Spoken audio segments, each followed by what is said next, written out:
The rain fell softly against the windows, a rhythmic tapping that filled the silence of the room. The dim glow of the bedside lamp cast long shadows on the walls, stretching across the floor like slow-moving ghosts.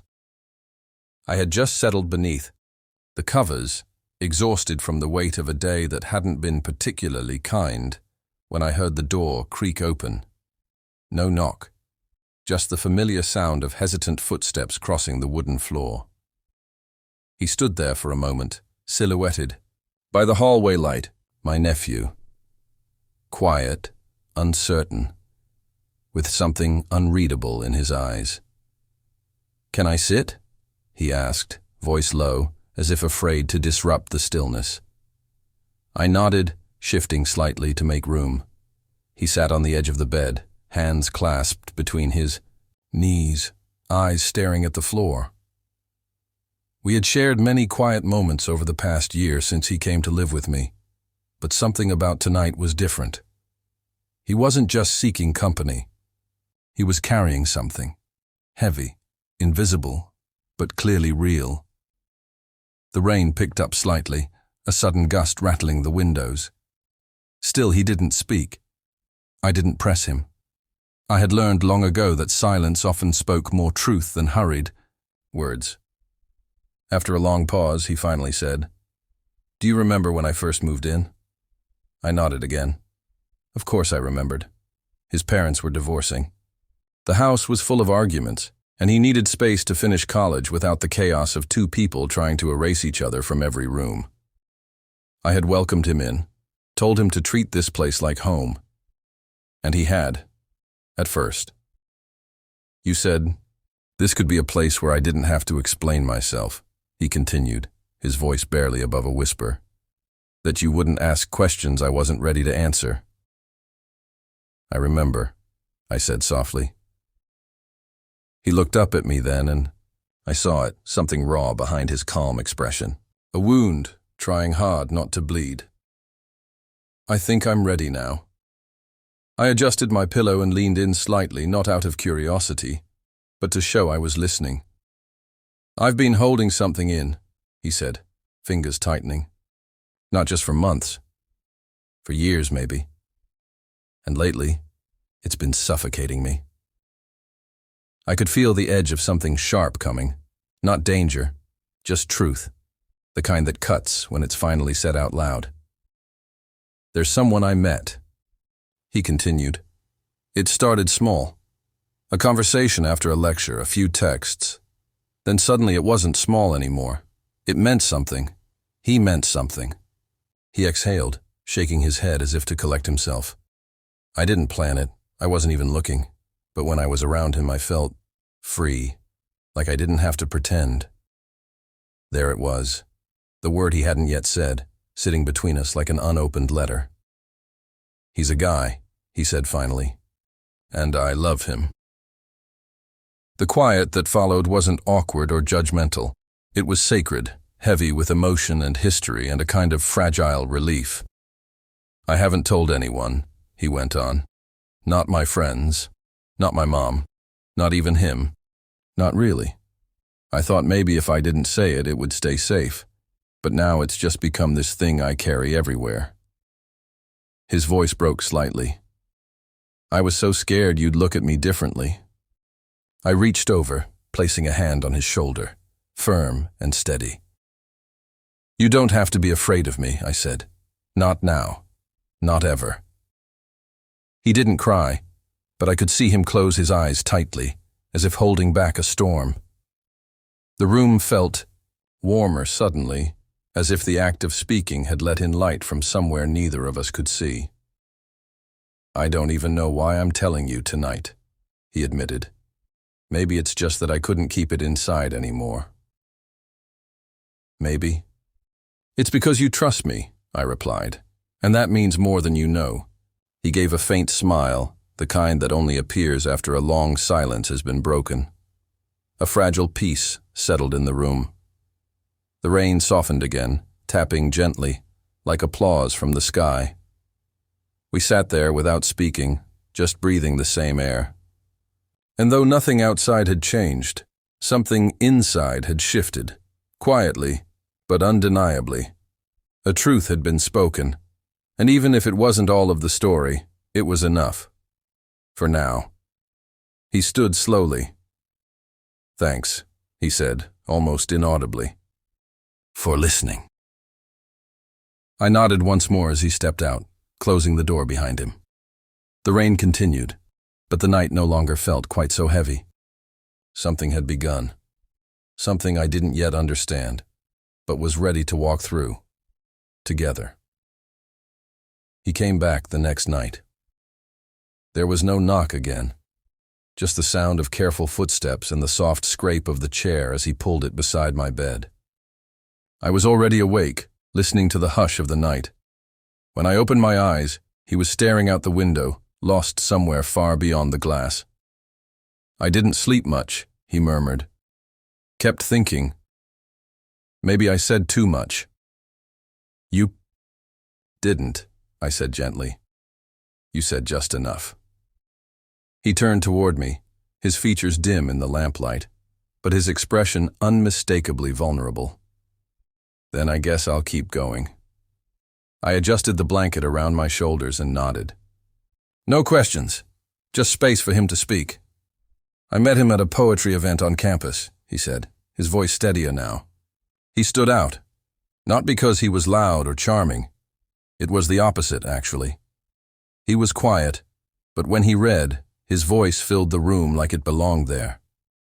He smiled slightly, remembering. Afterward, we talked. Nothing intense, just small things. Books, music, coffee spots around town. But it felt different.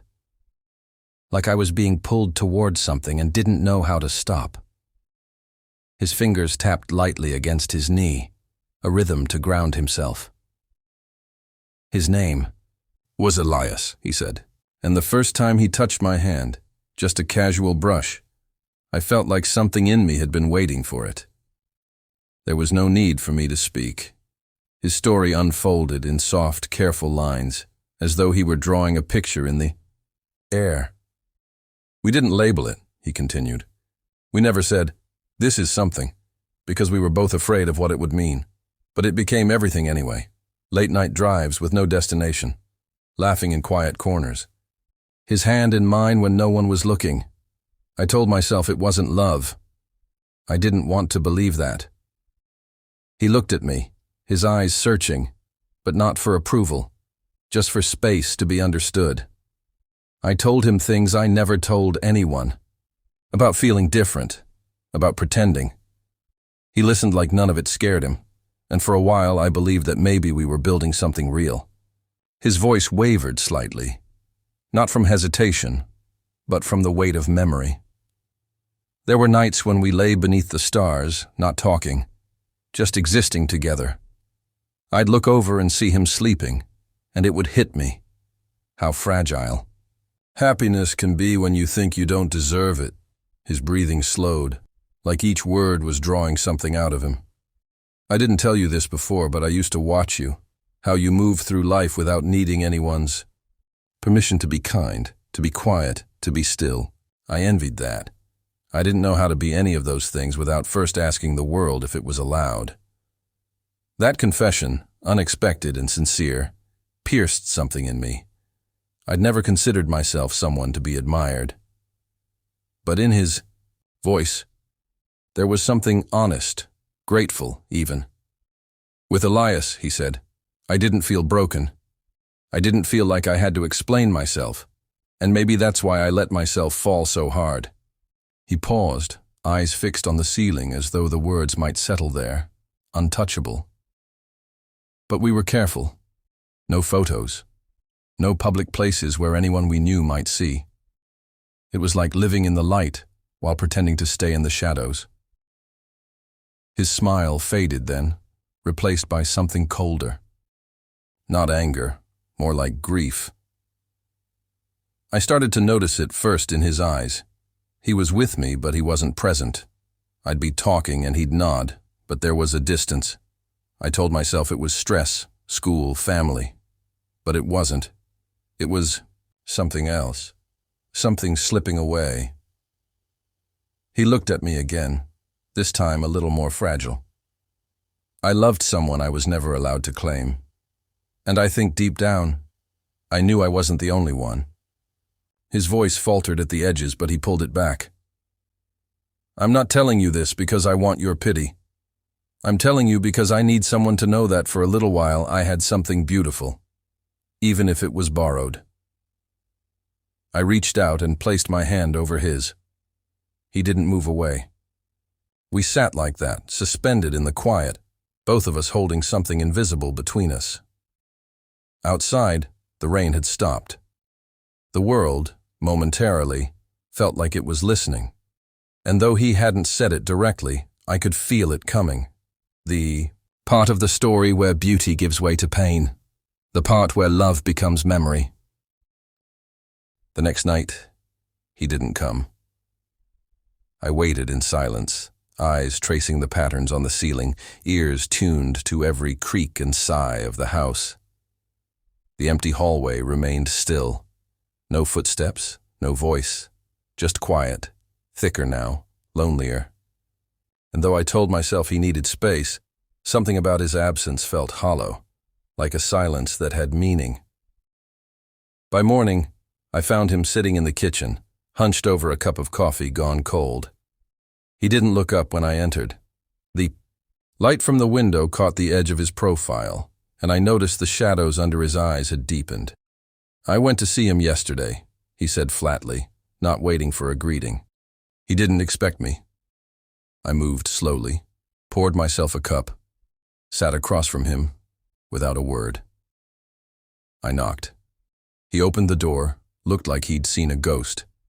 And then, someone else stepped into the hallway behind him. His eyes met mine, tired but dry. He didn't say anything, not hi, not wait, just stood there. And the other guy, he looked at me like he knew exactly who I was, like I'd been a whisper in the background of their life. My chest tightened. I didn't know Elias, but I knew betrayal. I knew the way it lingers, like smoke after a fire, invisible but suffocating. I walked away, he continued. Didn't wait for him to speak, didn't give him the chance to lie. A pause. But I heard him, just before I turned the corner. He said, I'm sorry, like that made any of it better. His voice didn't rise. It didn't need to. The sharpness was in the calm. He used to say I was the only one who understood him, that he'd never felt safe with anyone else. I believed him. Every single word. And now I wonder, did he mean it? Or was I just something convenient until someone braver, louder, easier came along? I didn't answer. The hurt in his voice wasn't a question. It was a wound, split open and raw. For a second, I thought maybe I'd scream, he whispered, or cry, or fall apart right there on his doorstep. But I didn't. I just felt this cold settle inside me, like I'd been foolish to expect anything different. He looked down into his coffee, still untouched. I don't think he ever loved me, not in the way I needed. I leaned in, slowly, my voice low. You don't need to shrink to be worthy of love, and you don't have to keep offering yourself to people who only want pieces of you. His lips parted like he wanted to argue, but then he just nodded, once, tightly. I hate that I miss him, he said, even after everything. My heart still leans toward him, like it didn't hear the truth. I breathed deeply. He may have taken your trust, but he doesn't get to take your worth. The words landed softly, and for the first time that morning his eyes shimmered, not with tears, but with something more fragile, a flicker of healing maybe, or understanding. I keep replaying it all, he said. Every touch, every moment we laughed, every time he looked at me like I was everything. I don't know how to unlove someone who made me feel seen. I reached across the table again, resting my hand on his.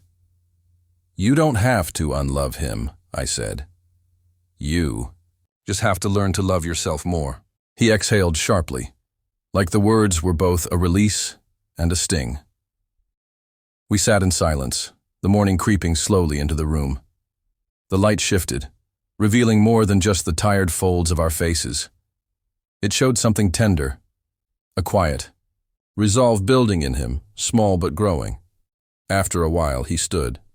"I'm going to clear out his things today," he said. "The drawings he gave me, the notes. I can't pretend they don't matter, but I also can't let them haunt me." I watched him gather his mug, rinse it in the sink. His movements were slow but certain. "You'll be okay," I said. Not as a promise, but a reminder. Something he could hold on to when the night stretched long again. "I want to believe that," he said, pausing at the doorway. "And maybe I will. Not today, but soon." Then he left the kitchen, and though the room grew quiet again, it no longer felt empty. There was still more to come, more pain, more growth, maybe even forgiveness. But for the first time, the path ahead seemed like something he might walk without needing to hide. The final time he came to my room, it wasn't night. It was late afternoon, the kind where the light spills in at an angle that makes everything look softer than it really is. He knocked this time just once, then opened the door without waiting. He looked different. Not dramatically, but something in his posture had changed. Less curled. Less guarded. "I needed a few days," he said, taking the same seat beside my bed. "I needed to be quiet with myself." I nodded, grateful he'd come back. Not for me, though I'd missed him, but for the story that deserved its end. He glanced out the window. I kept expecting him to reach out again. A text. A message. Some excuse or some attempt at closure. But there's been nothing. And maybe that silence is the answer I was too scared to accept. His voice wasn't heavy. It was clear, measured, like he'd finally sorted through the wreckage. "I threw away the letters yesterday," he continued. "Burned them, actually, one by one. Watched the paper curl into ash. I thought it would feel violent. It didn't. It felt ceremonial."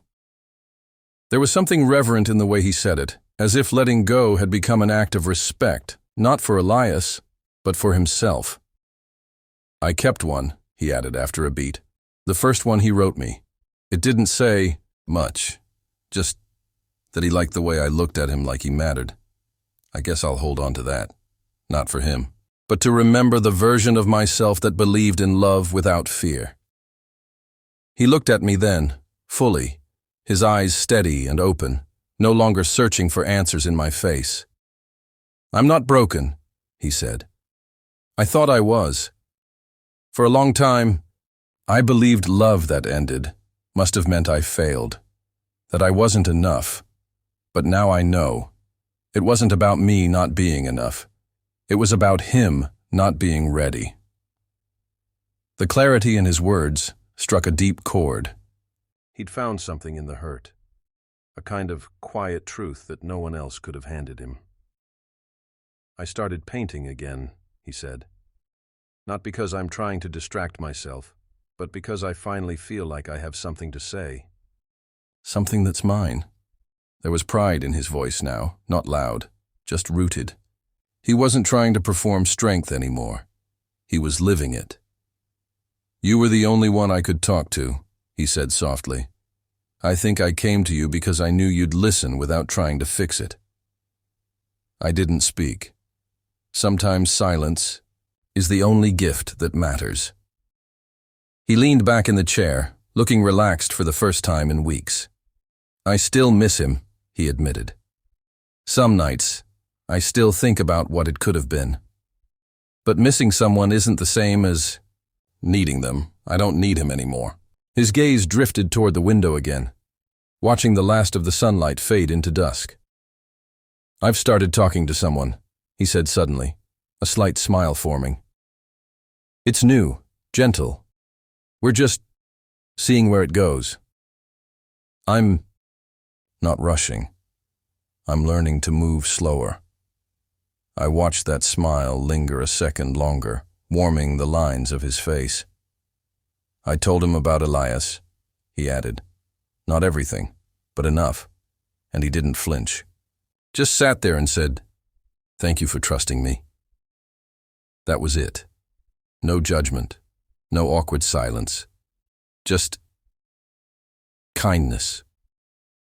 There was a pause, but it wasn't the kind that came from fear. It was the kind that comes when something honest has been said. He stood up, pulling his sleeves down over his wrists. "I don't know what happens next," he said, "but for the first time in a long while, I'm not afraid to find out." I rose too, stepping beside him. "You've already started," I said. "That's more than enough."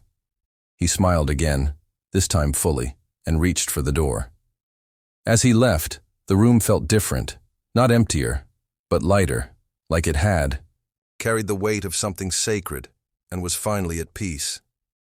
And though his story had been full of ache and silence and questions without answers, it had also become something else, a quiet testament to survival, to self-respect, to the kind of love that comes after loss, not flashy, not loud, but true. In the quiet of the night, long after he'd gone, I lay awake with the window open. The air was cool, the world still.